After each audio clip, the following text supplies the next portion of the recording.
तो स्वागत है आपका हमारे YouTube channel knowledge is power में। आज का जो हमारा लेक्चर है, जो सीरीज चल रही है दोस्तों, उस सीरीज का जो चैप्टर चल रहा था हमारा मनोविज्ञान से संबंधित कुछ MCQ लेकर आए हैं दोस्तों। अति महत्वपूर्ण प्रश्न है दोस्तों, और ये बाइलिंगुअल है, दोनों लैंग्वेजों में है, इंग्लिश एंड हिंदी में। तो दोनों के लिए फायदेमंद होंगे, यूजफुल होंगे दोस्तों। तो आइए स्टार्ट करते हैं वीडियो को और जानते हैं क्वेश्चनों के बारे में। तो सबसे पहला फर्स्ट क्वेश्चन है हमारा कि psychology could be best define.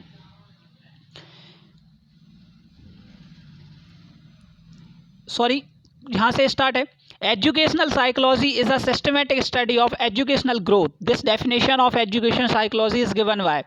यहाँ पे दिया है एक डेफिनेशन दी हुई है दोस्तों कि शैक्षिक मनोविज्ञान शैक्षिक विकास का एक व्यवस्थित अध्ययन है। शिक्षा मनोविज्ञान की परिभाषा किसके द्वारा दी गई है दोस्तों? तो यह परिभाषा क्या स्किनर के द्वारा दी गई है, CV गुड के द्वारा दी गई है, JM स्टीफन के द्वारा दी गई है, CH जुत के द्वारा दी गई है। तो यह परिभाषा दोस्तों किसके द्वारा दी गई है? तो यह परिभाषा दोस्तों JM स्टीफन के द्वारा दी गई है। किसके द्वारा दी गई है दोस्तों? JM स्टीफन के द्वारा दी गई है। चलिए दोस्तों नेक्स्ट क्वेश्चन देख लेते हैं। Psychology could be best define as. Psychology could be best define as. शिक्षा मनोविज्ञान परिभाषित करता है, किसको परिभाषित करता है? तो the scientific study of animal को डिफाइन करता है। A science of control the behaviour of organism को डिफाइन करता है। An investigation of human and animal behaviour क्या इन्वेस्टिगेट करता है ह्यूमन और एनिमल बिहेवियर को? The science of human behaviour या the science of human behaviour. तो हिंदी में देख लेते हैं दोस्तों कि पशुओं के बारे में सैद्धांतिक शिक्षण जीवों को खुद के व्यवहार पर नियंत्रण करने का विज्ञान है, पशु और मानव के बारे में अन्वेषण करने का विज्ञान है, या मानव व्यवहार का विज्ञान है। तो दोस्तों यहाँ पे जो राइट ऑफ आंसर होगा वो होगा डी, मानव व्यवहार का विज्ञान है। तो मनोविज्ञान क्या है? मानव व्यवहार का विज्ञान है। नेक्स्ट क्वेश्चन पर चलते हैं कि who among the following was the founder of behaviour school of psychology. तो विलियम जेम्स हैं क्या? एडवर्ड टचनर हैं क्या? जॉन बी वाटसन है क्या? जॉन डीवी हैं क्या? हिंदी में देख लेते हैं दोस्तों क्या है। इनमें से किसने मनोविज्ञान के व्यवहारक स्कूल की नींव रखी है? तो किसने रखी है दोस्तों? विलियम जेम्स ने रखी है, एडवर्ड लाइनर ने रखी है, जॉन बी वाटसन ने रखी है, या जॉन डीवी ने रखी है। तो दोस्तों यहाँ पे राइट जो आंसर होगा वो होगा option C, John B Watson ने। जॉन बी वाटसन ने व्यवहारात्मक मनोविज्ञान के इनको जनक कहा जाता है दोस्तों, और इन्होंने ही व्यवहारात्मक स्कूल की नींव रखी थी दोस्तों। नेक्स्ट क्वेश्चन है दोस्तों कि William James published his principle of psychology in. तो प्रिंसिपल ऑफ साइकोलॉजी इन्होंने कब प्रकाशित किया था दोस्तों? तो विलियम जेम्स की मनोविज्ञान के सिद्धांत कब प्रकाशित हुई थी दोस्तों? तो ये हुई थी 1890 में दोस्तों। कब हुई थी? 1890 में, ठीक है ना। तो ये ध्यान रखना है कि विलियम जेम्स को मनोवैज्ञानिक इन्होंने जर्मनी में एक प्रयोगशाला में अध्ययन किया था दोस्तों वहाँ पे, और उन्होंने एक पुस्तक भी प्रकाशित की थी मनोविज्ञान के सिद्धांत। नेक्स्ट क्वेश्चन है दोस्तों कि the first psychology department was established eight Calcutta university in the year. तो यहाँ पे कलकत्ता विश्वविद्यालय में पहला मनोविज्ञान विभाग कब बना था दोस्तों? तो 1910 में बना था, या 1916 में बना था, 1999 में बना था, या 1948 में बना था? तो दोस्तों यहाँ पे जो राइट आंसर होगा वो होगा ऑप्शन बी, 1916 में। तो कलकत्ता विश्वविद्यालय में पहला मनोविज्ञान विभाग कब बना था दोस्तों? तो 1960 में बना था, ठीक है ना। नेक्स्ट क्वेश्चन है कि foundation of psychology was published by बुंट इन द ईयर। तो शारीरिक मनोविज्ञान के आधारभूत पुस्तक बुंट के द्वारा कब प्रकाशित हुई थी दोस्तों? तो यह जो पुस्तक हुई थी क्या 1864 में हुई थी, 1874 में हुई थी, 1819 में हुई थी, या 1885 में हुई थी? 1884 दिया है ऑप्शन में दोस्तों, 1874 दिया है, 1890 दिया है, और 1885। तो आपका जो राइट आंसर होगा दोस्तों वो होगा बी, 1874 में इन्होंने क्या दी थी? आधारभूत पुस्तक बुंट के द्वारा क्या की गई थी दोस्तों? प्रकाशित की गई थी। फिर नेक्स्ट क्वेश्चन है दोस्तों, which one of the following method is employed in psychology to gather information और डाटा। क्या एक्सपेरिमेंट मेथड है या ऑब्जर्वेशन मेथड है या केस स्टडी मेथड है, ऑल ऑफ दीज हैं, ठीक है ना। हिंदी में देख लेते हैं, मनोविज्ञान में सूचनाओं को एकत्रित करने के लिए कौन सी विधि प्रयोग में लाई जाती है? तो क्या प्रायोगात्मक विधि लाई जाती है, अवलोकात्मक विधि लाई जाती है, व्यक्तिगत अध्ययन विधि लाई जाती है, या फिर उपरोक्त में से सभी? तो यहाँ पे जो राइट आंसर होगा दोस्तों वो होगा उपरोक्त सभी। यहाँ पे तीनों ही विधियां क्या है, मनोविज्ञान में सूचनाओं को इकट्ठा करने के लिए उपयोग में लाई जाती हैं। इसमें प्रयोग भी किए जाते हैं, अवलोकन भी किया जाता है और व्यक्ति का अध्ययन भी किया जाता है कि किस टाइप से सोचता है, उसकी बुद्धि लब्धि क्या है। तो तीनों ही काम मनोविज्ञान की सूचनाओं को इकट्ठा करने के लिए दोस्तों किए जाते हैं। नेक्स्ट क्वेश्चन है दोस्तों को, विच ऑफ द फॉलोइंग मेथड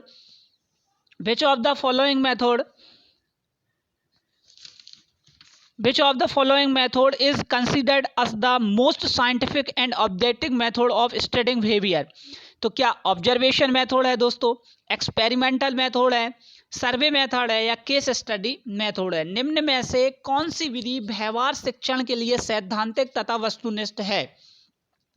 क्या अवलोकनात्मक विधि है, प्रयोगात्मक विधि है, सर्वेक्षण विधि है, या व्यक्ति अध्ययन विधि है? तो निम्न में से कौन सी विधि व्यवहार शिक्षण के लिए?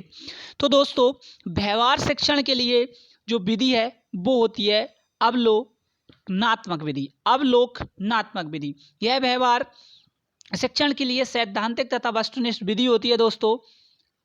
फिर नेक्स्ट क्वेश्चन है, विच of the following is the important source of data और साइकोलॉजिस्ट स्टडी इंडिविजुअल्स? क्या सर्वे है दोस्तों, क्या केस स्टोरीज है, क्या एक्सपेरिमेंट है, या इनमें से नन ऑफ दीज है? तो किसी व्यक्ति के बारे में व्यक्तिगत मनोविज्ञान आंकड़ों के संग्रहण कलेक्शन के लिए बेहतर विधि क्या होती है दोस्तों? तो वो सर्वेक्षण होता है, क्या व्यक्ति अध्ययन होता है, क्या प्रयोग होता है, या इनमें से कोई नहीं? तो दोस्तों यहाँ पे जो राइट आंसर हो जाएगा वो है ऑप्शन बी, व्यक्ति का अध्ययन। यदि व्यक्ति के बारे में हमें व्यक्तिगत उसकी कुछ इन्फॉर्मेशन चाहिए दोस्तों, या उसके बारे में कुछ हमें जानना है, तो हमें व्यक्ति का अध्ययन करना पड़ेगा कि वह किस टाइप से सोचता है, कैसा सोचता है, क्या करता है, क्या नहीं करता है। नेक्स्ट क्वेश्चन है दोस्तों, विच of the following technique is used in survey method? Survey method में कौन सी टेक्निक यूज की जाती है? तो वह है क्वेश्चनियर, रेटिंग स्केल, इंटरव्यू, या ऑल ऑफ द एबव? सर्वेक्षण विधि में निम्न में से कौन सी विधि प्रयोग की जाती है? प्रश्नोत्तर उत्तरोत्तर विधि की जाती है, रेटिंग स्केल की जाती है, या साक्षात्कार किया जाता है? तो दोस्तों सर्वेक्षण विधि में निम्न में से तीनों ही विधियों का क्या किया जाता है दोस्तों? उपयोग किया जाता है। तो यहाँ पे जो राइट आंसर होगा वो होगा दोस्तों उपरोक्त सभी। नेक्स्ट क्वेश्चन है, the scientific approach is based on order, determinism, discoverability, या ऑल ऑफ द एबव? सैद्धांतिक उपागम आधारित होता है, क्रमिक होता है, नियतिवाद होता है, अन्वेषण योग्यता होती है, या उपरोक्त में से सभी होता है दोस्तों? तो इसका जो राइट आंसर है दोस्तों वो है उपरोक्त सभी। सैद्धांतिक उपागम आधारित होता है, क्रमिक भी होता है, नियतिवाद होता है, अन्वेषण योग्यता भी होती है, और उपरोक्त में से सभी। तो इसका राइट आंसर हो जाएगा दोस्तों उपरोक्त सभी। चलिए नेक्स्ट क्वेश्चन पर चलते हैं। William Wundt establish the figure psychological laboratory at the university of Leipzig in the year? William Wundt ने कब लिपजिंग विश्वविद्यालय में प्रथम मनोवैज्ञानिक प्रयोगशाला स्थापित की थी? तो दोस्तों कब की थी? तो ये की थी दोस्तों, क्या 1870 में की थी, 1876 में की थी, 1900 में की थी, या 1879 में की थी? तो दोस्तों आपका राइट आंसर जो होगा वो होगा ऑप्शन डी, 1889 में इन्होंने क्या किया था दोस्तों? लिपजिंग में मनोवैज्ञानिक प्रयोगशाला, जर्मनी के लिपजिंग विश्वविद्यालय में मनोवैज्ञानिक प्रयोगशाला का स्थापना की थी। नेक्स्ट क्वेश्चन है, Abraham Maslow is related to?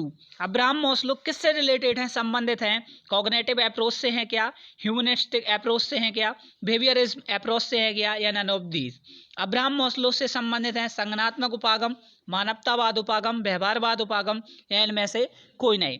तो जो अब्राहम मॉस्लो हैं दोस्तों वो हैं मानवतावाद उपागम से संबंधित हैं। कहाँ से हैं दोस्तों? मानवतावाद उपागम से संबंधित हैं। फिर नेक्स्ट क्वेश्चन है कि Indian psychology organization established in, भारतीय मनोविज्ञान संगठन की स्थापना कब हुई थी? वेरी वेरी इंपॉर्टेंट क्वेश्चन है दोस्तों कि भारतीय मनोविज्ञान संगठन की स्थापना कब हुई थी? तो भारतीय मनोविज्ञान क्या 1924 में हुई थी, 1927 में हुई थी, 1932 में हुई थी या 1942 में हुई थी? तो दोस्तों यहाँ पे जो राइट आंसर होगा वो होगा आंसर ए, 1924। कब हुई थी दोस्तों? 1924 में भारतीय मनोविज्ञान संगठन की स्थापना हुई थी। फिर नेक्स्ट क्वेश्चन है दोस्तों कि science of behaviour books written by, जो साइंस ऑफ बिहेवियर की बुक है वो किसके द्वारा लिखी गई है? क्या थर्नडाइक के द्वारा लिखी गई है, क्या स्किनर के द्वारा लिखी गई है, एल.पी. पावलोव के द्वारा लिखी गई है या कोहलर के द्वारा लिखी गई है? तो साइंस ऑफ ह्यूमन बिहेवियर पुस्तक ने लिखी है। तो दोस्तों क्या थर्नडाइक ने लिखी है, स्किनर ने लिखी है, आई.पी. पावलोव ने लिखी है या कोहलर ने लिखी है? तो दोस्तों इसका जो राइट ऑप्शन होगा वो होगा ऑप्शन नंबर बी। क्या होगा दोस्तों? इसका जो राइट आंसर होगा वो होगा ऑप्शन नंबर बी। क्या होगा दोस्तों? Option number B. फिर नेक्स्ट क्वेश्चन है कि motivation and personality book written by, जो मोटिवेशन है एंड पर्सनालिटी है बुक किसके द्वारा लिखी गई? क्या स्किनर के द्वारा लिखी गई है, फ्रायड के द्वारा लिखी गई है, मॉस्लो के द्वारा लिखी गई है या पियाजे के द्वारा लिखी गई है? तो इसका जो राइट आंसर होगा दोस्तों वो होगा ऑप्शन नंबर सी, मॉस्लो के द्वारा। मोटिवेशन एंड पर्सनालिटी बुक किसके द्वारा लिखी गई है दोस्तों? तो मॉस्लो के द्वारा लिखी गई है। फिर नेक्स्ट क्वेश्चन है national academy of psychology established in, ठीक है ना, यहाँ पर डेट दी हुई है और पूछ रहा है कि नेशनल एकेडमी ऑफ साइकोलॉजी की स्थापना कब हुई थी? तो दोस्तों नेशनल एकेडमी ऑफ साइकोलॉजी की स्थापना 1987 में हुई थी, 1989 में हुई थी, क्या 2000 में हुई थी या 2005 में हुई थी? तो इसका राइट आंसर होगा दोस्तों वो होगा बी। इसका राइट आंसर होगा ऑप्शन नंबर बी दोस्तों। क्या होगा? Option number B. चलिए नेक्स्ट क्वेश्चन पर चलते हैं। फिर नेक्स्ट क्वेश्चन है दोस्तों कि yesterday I saw Rita fighting widely with her younger sister over a small matter for trivial reason, which of the following approach of psychology will help me to understand Rita's behaviour? क्या cognitive approach करेगी या psychodynamic approach करेगी दोस्तों, या psycho sexual approach करेगी या none of these?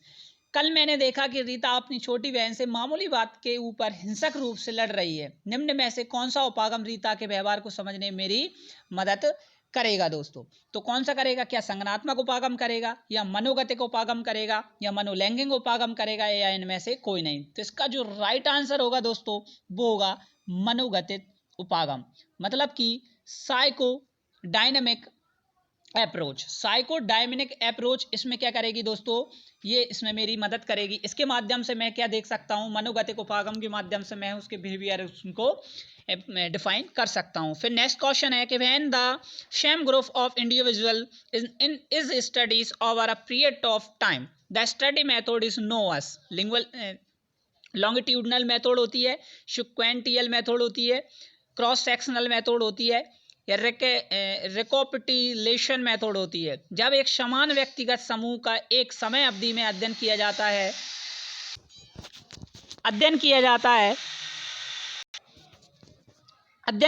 है तो यह विधि कहलाती है कालानुक्रमिक विधि कहलाती है, कालानुक्रमिक विधि कहलाती है, अनुक्रमिक विधि कहलाती है, अनुप्रस्थ विधि कहलाती है या सार कथन विधि कहलाती है दोस्तों। तो इसका राइट जो आंसर होगा वो होगा कालानुक्रमिक विधि। कौन सी विधि कहलाती है? कालानुक्रमिक विधि। आइए नेक्स्ट क्वेश्चन पर चलते हैं कि cognitive psychology is a new approach of the study of behavioural process, mind and mental process, perceptual process या नन ऑफ दीज। संज्ञानात्मक मनोविज्ञान का अध्ययन करने के लिए एक नया दृष्टिकोण है या व्यवहारात्मक प्रक्रिया का, दिमाग और मानसिक प्रक्रिया का, धारणाओं का या कोई नहीं?